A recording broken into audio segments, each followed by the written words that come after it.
everyone, good day. I am Jana Marie Pancho from BIT Carmen, and I am going to discuss about the visual arts. So, there are a lot of visual arts. What is the importance of visual arts? Visual art is a fundamental component of the human experience reflecting the world and the time in which we live. Art can help us to understand our history, our culture, our lives, and the experience of others in a manner that cannot be achieved through other meanings. So, visual arts, makatabang ni nato sa ato ang pagsabot sa ato ang mga kaagi sa ato ang society or sa ato ang kalibutan o mga history nga makasabot ta, and sa ato ang kultura, sa ato ang kinabuhi. There are a lot of visual arts such as drawing. So what is drawing? Drawing is an art of technique of producing images on a surface, usually using paper by means of marks, usually of ink, graphite, chalk, charcoal, or crayon. So, what are the most who is one of the famous artists of drawing? So, one of the famous artists in drawing is Da Vinci. Da Vinci is like any other artist, practiced the art of the sketch, and his multiple sketchbooks can be seen in various institutions. So, Da Vinci is one of the famous artists in drawing. So let's move on. Let's go on to the next is sculpture. What is sculpture? Sculpture is the branch of visual arts that operate in 3 dimensions. This is one of the plastic arts.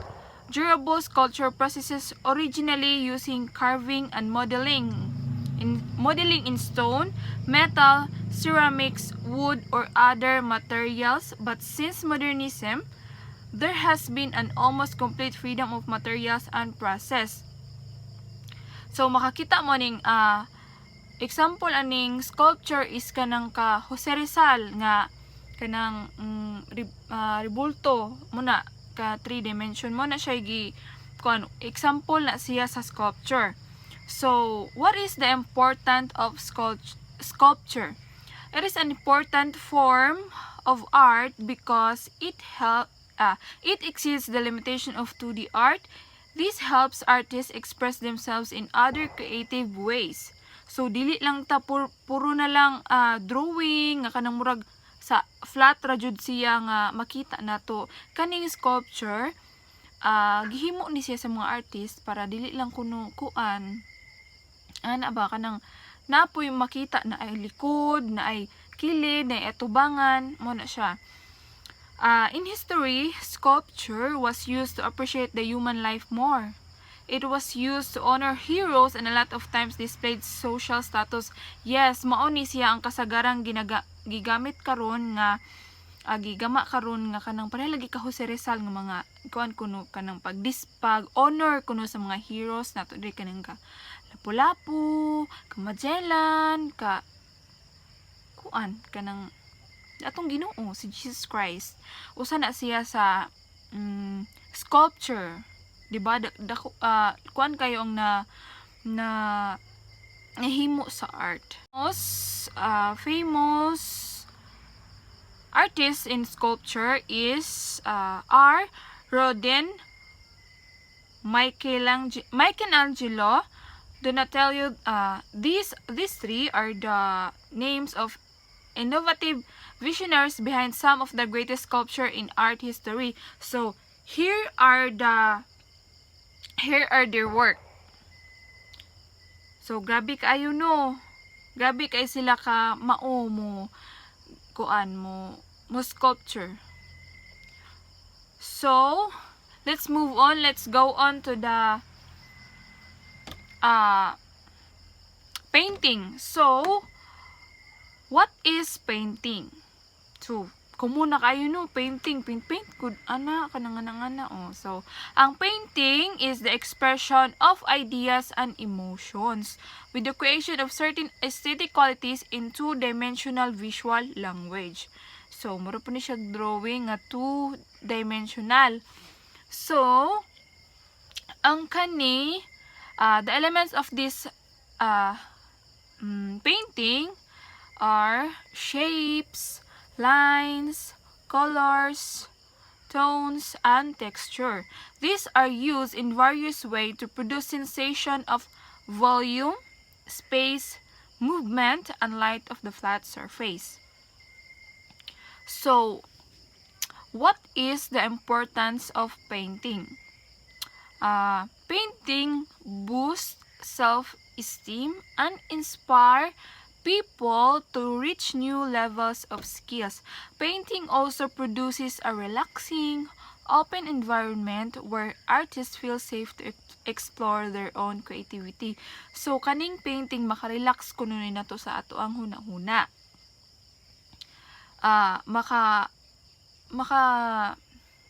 Makarelax sa atong hunahuna. Alam mo ra na kuno ang kanang mga artist daghan na sila og mahuna-hunaan nga mga gusto nila i-drawing, murag anhi sila dili ma-bored kanang bitong love kay nila ang pag drawing, ilang ma-express ang ilahang emotions ana.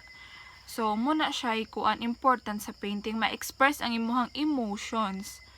So the one of the famous painter is Leonardo da Vinci also. Leonardo da Vinci, regarded as one of the greatest artists of all time. He is well known of his two remarkable paintings, the Mona Lisa and the Last Supper. So, familiar mo aning the Mona Lisa no katong naay mo na siya gigama ni Leonardo da Vinci, and also the Last Supper. Kakita mo ng the Last Supper nga naay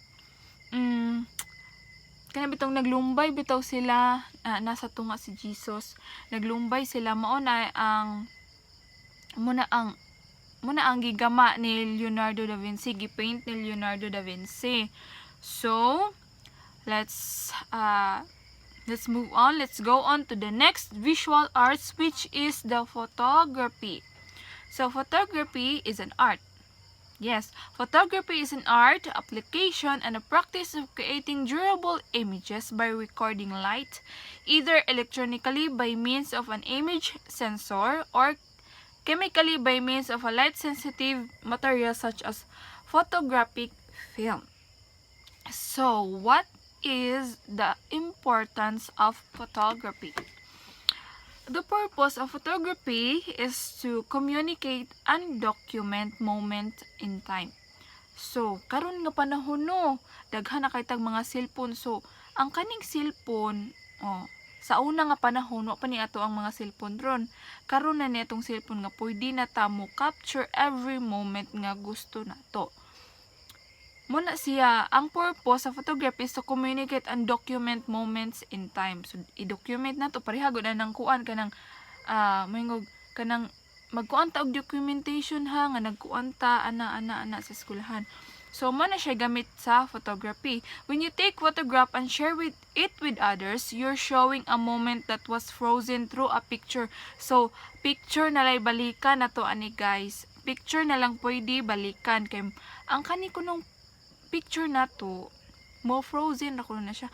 Ana ra jud na siya. Sanay kanang picture na lang lagi ang mobalik na to. So, this moment can tell someone many things from the environment to what people are doing. So, makaingon ta nga, kaning pictura kay nagkuan mi ani, kanang kadtong nagluto mi, katuning pag-birthday nako, paton pagkuan. So, di ba, maka-share ta sa uban, through photography. So, one of the most famous in photography is Ansel Easton Adams. He was an American photographer and environmentalist, best known of his black and white photographs of an American West, especially in Yosemite National Park.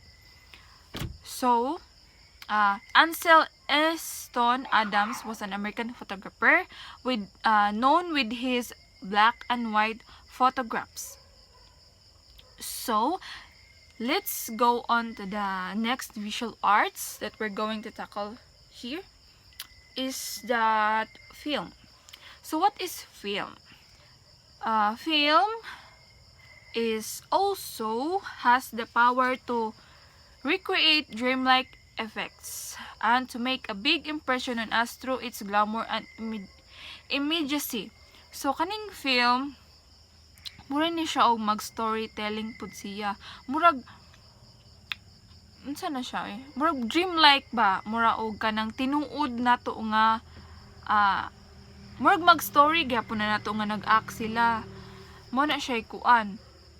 So the importance of film is the film is considered to be an important art form because it is a source of popular entertainment and a powerful medium of educating or indoctrinating citizens. So, pariha aning kuan, TV.